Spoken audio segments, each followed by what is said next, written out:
Let us introduce to you the Culture Blaster. It is Michael Snyder, who comes and goes from a rainbow. He is here. He is writing for the Marina Times, and he is appearing with us to give us his take on all things movies. Michael Snyder, welcome to the show. Well, thank you, Kim. Hi, Albert. Hello. I guess the audience is out there. You know, What was the old THX thing? The audience is listening. Well, in our case, they're watching as well.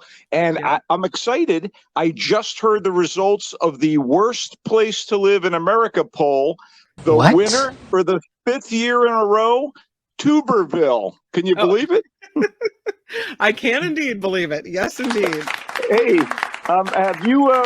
have you guys joined Threads yet? It's only been a day, and my Threads account is already knotted up and frayed. I'm not kidding. Have you been on it seriously, though? Yeah, absolutely. I jumped in. It's like a mix of Instagram and Twitter, and it has a lot less disinformation so far. But give it a couple days. Yeah. As more people join, the lies. There's never been anything like this.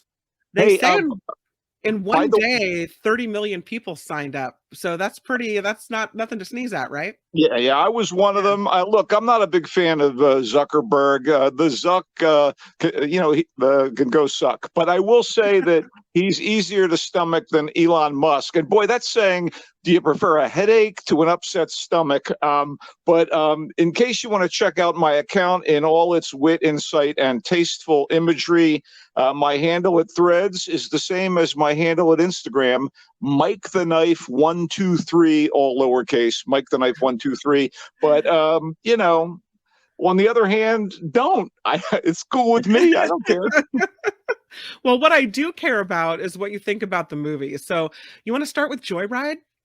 Well, I think that's the way to roll. Joyride is the latest groundbreaker in a groundswell of representational movies, a comedic road picture about 20 to 30 something quartet of female Asian American friends who end up having, frankly, wild times on a trip to Beijing. You could notice elements of Crazy Rich Asians and the Aquafina vehicle, The Farewell, which, by the way, are both laudable, as the events of Joyride are triggered by one of the foursome focused businesswoman and culturally adrift adoptee Audrey, played by Broadway baby and Emily in Paris co-star Ashley Park. She's seeking out her birth parents in China. And, it's directed in very crisp fashion by Adele Lim, who pretty much delivers the goods in her first feature film. This manages to be its own thing, despite the seeming influences, and it boasts some genuine laugh out loud moments. At least I laughed out loud. So accompanied by her batty bilingual bestie Lolo, played by Sherry Cola, and her mordantly weird cousin Deadeye, played by Sabrina Wu, Audrey reconnects in Beijing with her college friend Kat, who found fame as a star in Chinese soap operas and is played by the mega talented Stephanie Su from Everything Everywhere All at Once. So things get really raunchy, but they also kind of get tender as the four compatriots learn about their roots, themselves, and one another, like totally bonding. They have a ball. And the screenwriters, Lim, Teresa Sao, and Family Guy sitcom veteran Cherry Chivapratdumrong. Chivapratdumrong. That's really her name. And she's tight with Seth MacFarlane and has done some funny scripts on Family Guy. They basically know what they write. They're all Asian American women, and they also deliver the hilarity. So there's a thoroughly modern Good Girls Gone Wild vibe. So it's been likened to Bridesmaids and Girls Trip by some of my lazier peers. But Joyride is its own thing. Despite a few clunky moments, a bit of gleeful but potentially off-putting vulgarity, and some scrambling in the final act, take the trip if you want a little joy. And by the way, Albert, some banging K-pop is on board here. Joyride is in theaters. I was going to ask about music because on Emily in Paris, Park has quite the voice. So I wondered if she used it in this movie as well. Well, there's a lot of cool music in the film, some needle drops. I think, like I said, Albert will get a kick out of it, and any fans of contemporary pop music and K-pop in particular will get a little to chew on. And Joyride was a surprisingly pleasurable voyage for me. Oh, I love K-pop, right. and I am Asian American, so I do love the representation here. So I might have to check this one out. Cool. Tell us what you think when you see it. Let's get to something a little more indie/foreign-y. The next couple of films are going to be more in line with the kind of snooty stuff that you definitely hear about from me. I mean, we talk about fartsy, huh? We talk about blockbusters. We talk about all kinds of things, animated stuff and superhero stuff. But let me get real with you. Let me get a little more arcane with the peerless British actor Richard E. Grant, the wonderful French actress Julie Delpy, and the rising UK star Daryl McCormack facing off throughout the smartly formulated, darkly amusing mystery of manners and mores, The Lesson. You're in for a compelling time. In this movie, Grant is the acclaimed and arrogant author J.M. Sinclair, who's trying to complete his latest novel and having trouble doing so. Delpy is his canny and artistically savvy wife, Helene. McCormack is Liam, an aspiring writer and big Sinclair fan who is absolutely thrilled that he's been hired to tutor the Sinclair son, Bertie, played by Stephen McMillan, for university prep, since this is going to offer Liam access to his idol. And, the Sinclairs have some secrets and some family tensions that could cause havoc and blow up in Liam's face if he's not careful. So there's a nice bit of tension. Grant, whose recent turn in the Melissa McCarthy drama, Can You Ever Forgive Me, or whatever the hell that was called, that was a stunner, and he slips right into the smug a-hole character of Sinclair and delivers a peak performance here.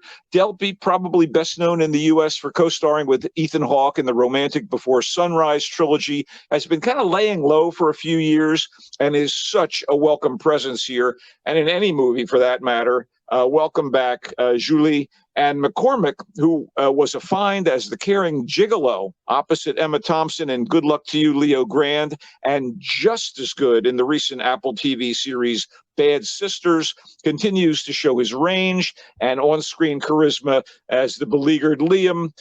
Alex McKeith's neo-noir script kind of tips its hand a little too easily and a little too early maybe, but director Alice Troughton and the cast paper over the few wonky bits to make The Lesson worthy of being on the movie's syllabus. I thought The Lesson was first rate.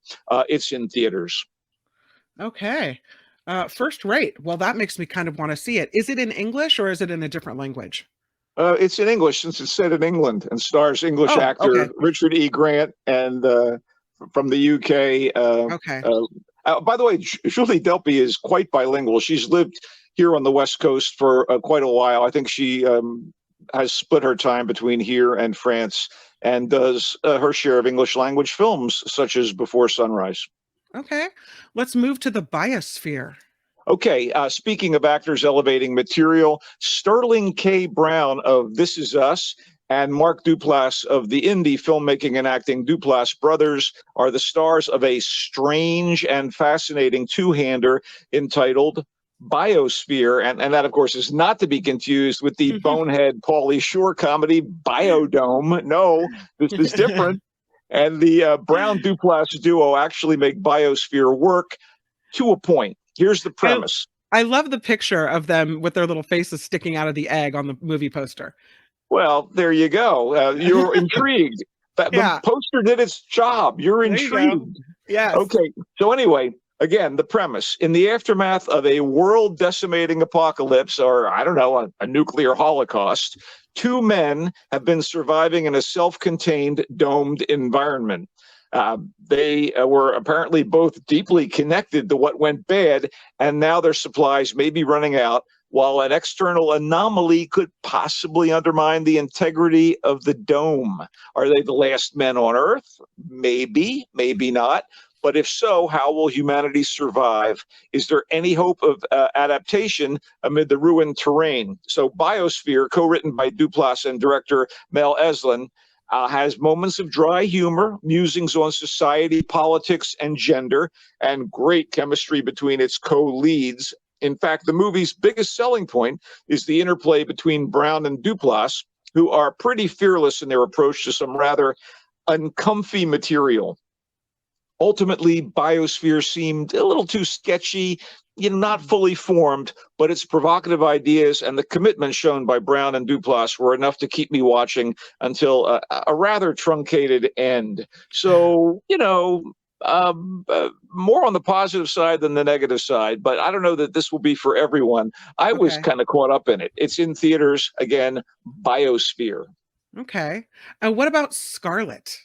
Okay, so Scarlet is a post-World War I drama and coming-of-age story set in the hardscrabble French countryside as wounded veteran Raphael, played by Raphael Thierry, a kind of rough-hewn but kind of lovable guy, comes home to rural Normandy from the field of battle to discover that his wife has died in tragic circumstances and has left him a single father to an infant daughter named Juliette. So cared for by a maternal older woman in the village and the doting Raphael, who, by the way, happens to be a skilled woodworker, Juliette grows into a sweet young woman with a kind heart, musical talent, and a yearning for something bigger than her village life. It sounds a little like Belle from Beauty and the Beast. And you know what? This movie is right up my alley. Your description, the poster, I'm thinking this one's for me. Anyway, Juliette and her father are mocked or reviled by some locals.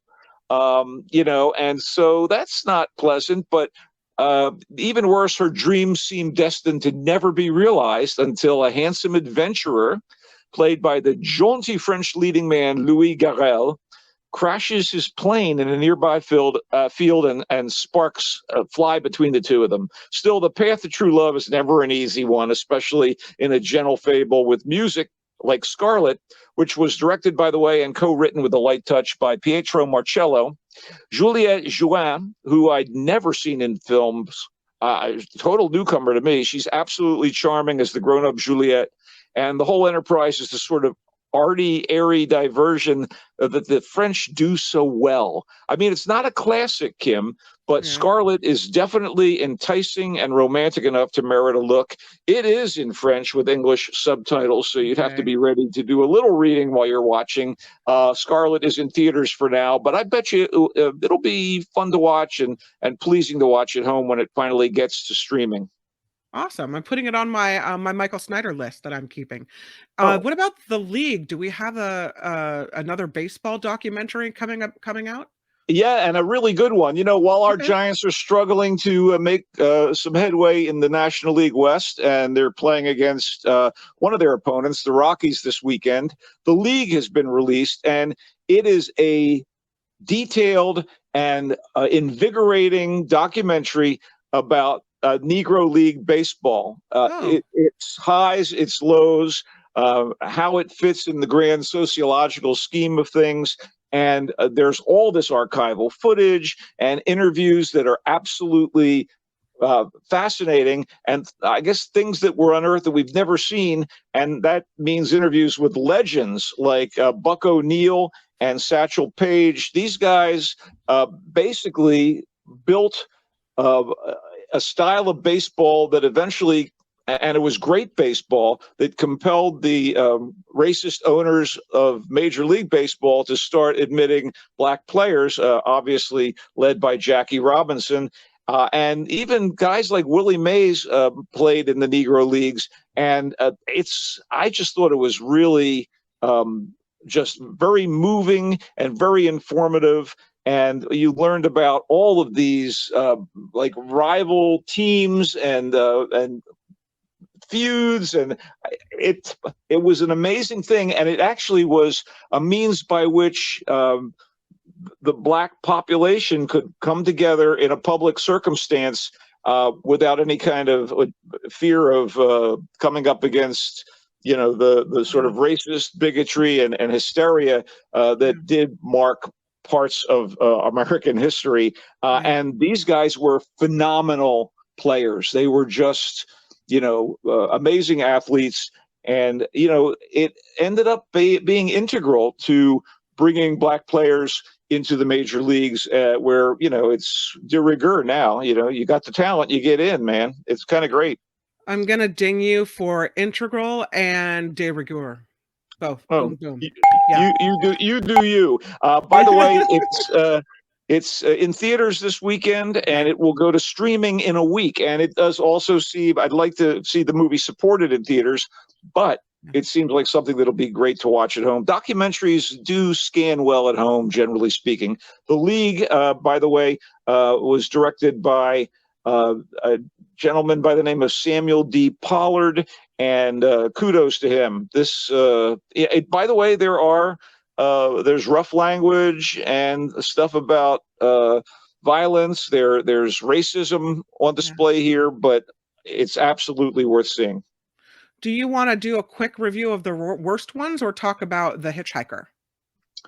The Hitchhiker, I know nothing about The Hitchhiker. Oh, I thought that was the Apple TV series that you would. No. It's called Hijack. It's a totally different thing. My apologies. I wrote it down wrong. Yeah, you leave this to me. No, Hijack is a pretty. I love Idris Elba's work. I think he's really, really great. And he shows up in the Citadel miniseries that was recently aired on Apple, and at either end of the first season, if you will, in a small role. But this is Idris Elba front and center in a real-time, an 8-episode, meaning roughly 8-hour real-time thriller about a plane being hijacked, and he's sort of a corporate negotiator who's on the plane, and it's up to him to try to figure out a way to get everybody back to their destination in one piece. And I tell you something, I've seen 3 episodes, and I am completely caught up in it.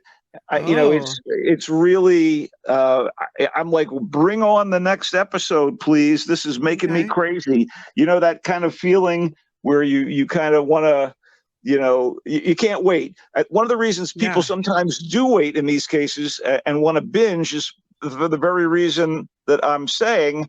I'm on tenterhooks. I want episode 4. I want to get into the 4th hour of this hijacking, and it's pretty impressive. And by the way, it was created by George Kay, who is also a pretty terrific screenwriter.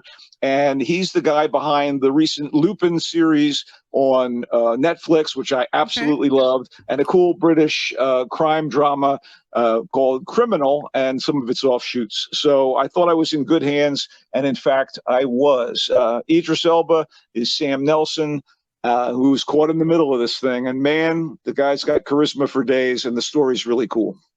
I love how you always recommend a TV show. So that's on Apple TV. Thank you for that. Hijack is the name. And let's just do a quick recap. Joyride, the movie, you found it pleasurable. The Lesson, you called it first rate. You enjoyed it. Biosphere, you kind of were into it, even though you said it wasn't fully formed and it might not be for everyone. Scarlet, you called it enticing and romantic. The League, you said it was a great documentary, that it was moving, and that had great information as well. And then on Hijack, you're into it. You are waiting for the next episode and you're loving it. So thank you. That wraps things up in a beautiful way. Again, always a pleasure, Kim. And wasn't there a guy named Mark who was involved in this program before? What the hell happened to him? What? The plan is that we're just going to stop talking about him slowly. So we're kind of going to just, his name will be mentioned less and less until eventually he's just out. Okay.